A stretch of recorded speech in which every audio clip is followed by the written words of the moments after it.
Hello, everyone, and welcome to the Juvo Hub podcast, your helping hand in property management. And I am your host, Jonathan Sarr, and I'm very excited to have a returning guest with us today. Looking forward to talking to Janet Baildon from Radco Residential. We'll introduce her in just a moment. And we've got an exciting topic about employee engagement, and we'll get her take and perspective on that topic. Such an important one as we're dealing with so many talent-related issues and hiring issues and retention overall. So looking forward to hearing her comments. A couple housekeeping items. Please make sure you connect with us on Instagram at JuvoHub. If you love this podcast, please give us a review. And it is also in video format. And if you'd like to see that, you can check us out on JuvoHub on YouTube. So today we're talking to Janet Baildon, Vice President of Talent Development at the Radco Companies. Welcome, Janet. It's good to have you back.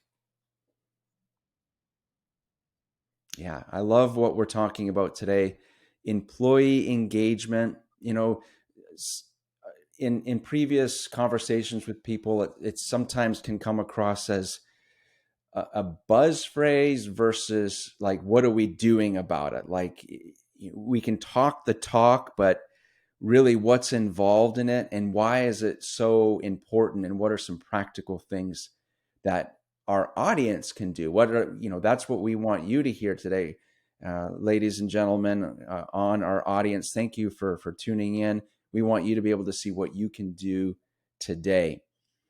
So, Janet, some employers, they hear this phrase, employee engagement, and it may ruffle their feathers a little bit because they're like,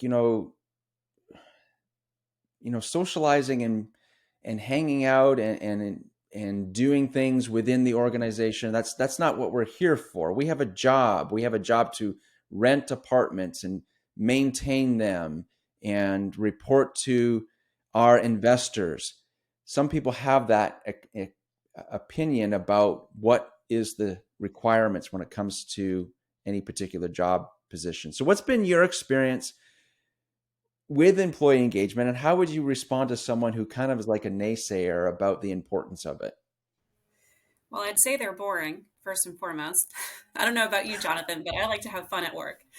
Um, no, I think you stole the words right out of my mouth. I think employee engagement is definitely a buzzword. I remember very early on in my career, Googling what is employee engagement exactly and how do you define that, and trying to think, back to textbook HR and textbook going to school and what does that look like? Because they don't teach you that, And I think at the end of the day, it just kind of boils down to the basic human need of wanting to feel connected, feel a sense of community at work, and in life and in every aspect of life, really. And for us to think that work is an exception to that rule would be silly, right? We certainly are coming to work every day with a goal in mind and to do a job. But if we're not enjoying the work that we're doing, then that's going to come through in all of our interactions, whether it's with each other or with our end customer, the resident. So, the more that we pour into our team members to feel a sense of purpose, a sense of belonging, a sense of community, the more ownership they take over the work that they do and pride that they take because they feel like they're part of something larger than themselves. So, yes, there is the fun aspect of employee engagement, but, it's not just fun. It's just really being part of something bigger than yourself. You're not just there plowing through your job description and checking all the boxes. You're there to be part of something bigger. And I think there's something really impactful about that. And I think when we first started at Radco building out programs for employee engagement, and I'll get into that a little more into detail in a few, but I remember trying to put the ROI on paper to be able to pitch it to the executive team, right? How do you define what the return on investment is to build a wellness program or to do community giving activities or to take people off site for half a day to, do something fun and go bowling? Like that's a really hard thing to define. and still is to this day. But I think at the end of the day, when you do start investing in those places, it's like something magical just kind of clicks, and people all of a sudden have this feeling of, I love coming to work. So it really just boils down to that. Yeah. I love that. I love the experience about ROI. I remember having to do that years ago with social media, and that was a very, very difficult conversation way back then.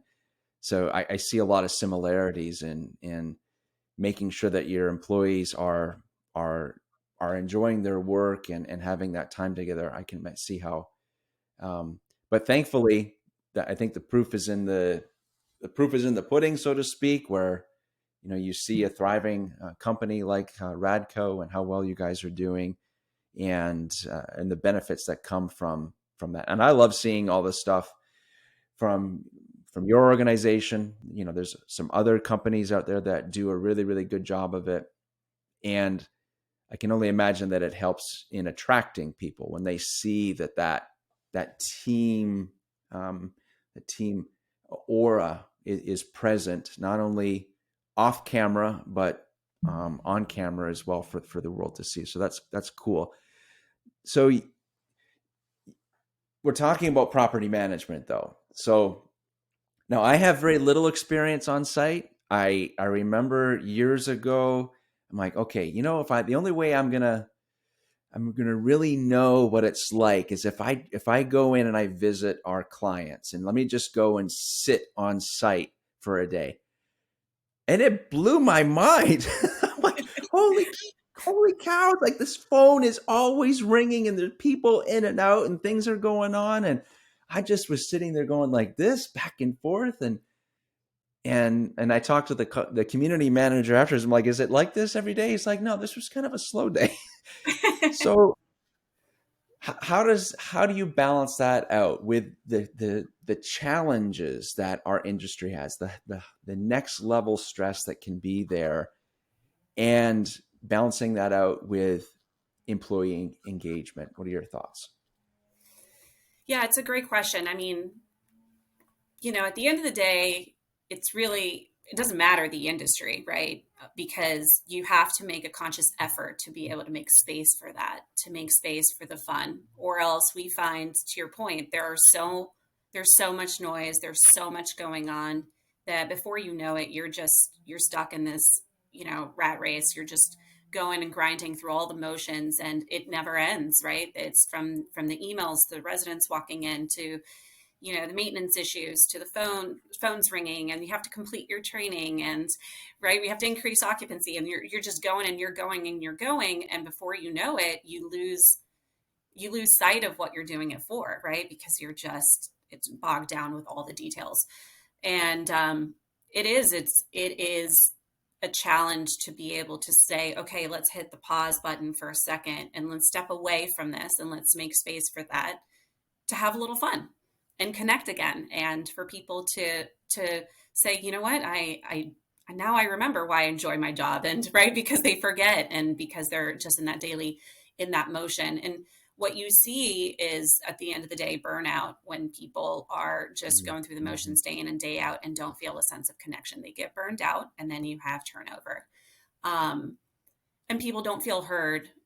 They feel like they're just a number. So if you don't give people this feeling of belonging, and this feeling of, I matter, and my voice matters, and my well-being matters, then to them, if you just view them as a number, then they're just going to view it as a job, and before you know it, it's just transactional.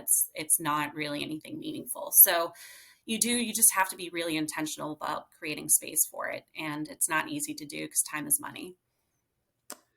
Yeah. Yeah. So I think, to kind of sum up, the takeaway for me is you got to make it happen. Like, I know personally, it's like, and I've been counseled by my wife many times. It's like, I'll work, work, work, work, work, and I'll just keep going, keep going, keep going. And she's been my champion to say, you got to stop. You need time to do something fun, to connect with your friends, go out and do something. And so I can resonate with that, because sometimes it's so hard.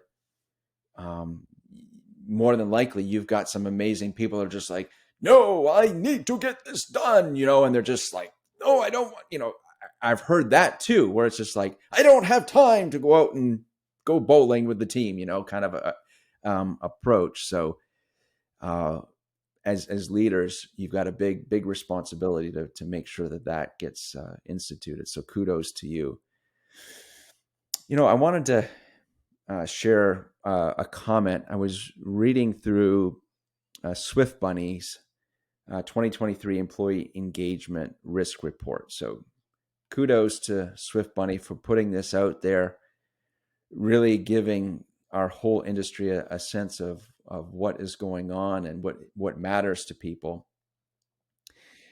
In relation to internal communication, and I thought this relates, when it comes to employee engagement. They quoted one individual, and I'll just read it. It says, "I rated internal communication low because I feel the company has moved away from being involved with each individual site. We rarely receive responses to daily reports anymore. The amount of praise, communication, and support our team received in my earlier days with the company was a big reason that I fell in love with my job. I know the company is growing, but I hope those in charge don't forget where it started and get back to the original values that have kept me here so long." So interesting, anonymous quote, in relation to that part of the survey relating to internal communication. What are your thoughts? Is that have you heard that, seen that? Like, what's your thoughts on that comment there, Jan? I'll kick it over to you. Well, first of all, I'm really glad that you slipped Swift Bunny's quote in there, because we're at Radco, we're very big Swift Bunny fans. So this isn't a Swift Bunny plug, but I will say we do use Swift Bunny for internal employee engagement surveys, and it's been a game changer for us. And I'll tell you why. More than anything, it's given our team members a voice in the room. So we actually take the feedback from our team members every single week into our weekly leadership meeting, and we read every single comment that comes through from every team member. And the most impactful thing we've gained from that is a true sense of what our team members want. Because at the end of the day, you can sit in your corporate office all day and make assumptions about what people want and, what they need, but you don't know unless you're really getting their voice and you're getting their feedback. So for us, it's this ability to get the feedback in real time, make changes in real time, and we can be proactive and not just reactive all the time. So for us, it's been huge. We all of our initiatives, I'd say about 95% of our initiatives and projects that we're rolling out every year is a result of the feedback that we get from our team members.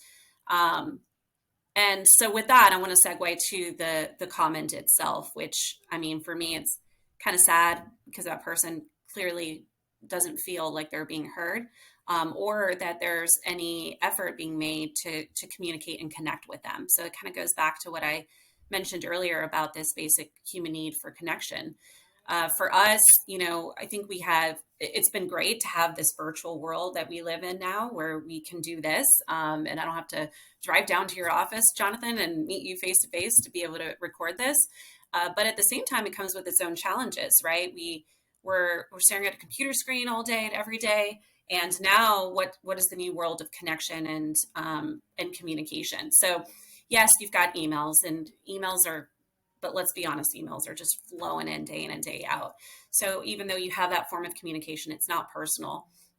For us, we do daily huddles across the entire company, which is super important to be able to communicate both ways, bubble up any concerns or anything getting in the way of our team members being able to do their jobs effectively. It's like a big game of telephone. They have a daily huddle every day, and then that property manager's on their daily huddle with the regional manager, and the regional manager with SVP of operations, and so forth. And we're solving issues and concerns in real time, but we're also giving shout outs in real time. We're also giving praise in real time and making sure that everyone feels heard on a daily basis. We also have Yammer, which, a lot of companies have like Slack, or it's just an internal Yeah. social media thread. We use Yammer every day, and it's posting photos and giving shout outs to each other and making sure that people feel recognized. It could be anywhere from move-ins to events, to just, hey, I had lunch with the team today, and to, hey, shout out for so and so for giving a great training. But it really does create this sense of community. And then lastly, we also have town halls, and we spend a big bulk of our town halls giving shout outs to team members. So we welcome all of our team members by name for that month. We give shout outs for training, shout outs for, 100% on secret shops, and just all kinds of things, right? Just to make sure that we're recognizing people. And then what's the best part about that is the comments on the side, our team Mm. members, the peer to peer communication. So it's not just from the top down or bottom up, it's peer to peer. And so you might have somebody out in Virginia giving a shout out to someone in Florida or in Atlanta, just across the board. And for me, that kind of goes back to, again, falling in love with the job. This is why I joined. I joined the company because I read that it has a great culture. But then what happens? People come on board, they get all this love in the beginning, and then boom, they just get thrown into just a number again. And so people want to continue to feel heard and feel valued. And, sometimes we think that's just coming to the property once a year, to bring them lunch. But I'm sorry, that just doesn't cut it anymore, right? People want a sense of belonging, and they want to know that they're appreciated and valued, and that they're more than just a number. I love it. I love the town hall thing. I don't think I've heard that expression before, but that is very, very cool. And I can imagine that sense of belonging and connection there. Uh, I I love do it. want to add one thing to that, Jonathan. The town halls are not just for the team member shout outs, but we actually give an update on the state of the company, whether it's acquisitions that are in the pipeline or transitions or onboarding of new communities. Um, what we felt, or what the feedback that we receive from our team members is, they also want to be in the know, right? They want to know what's going on.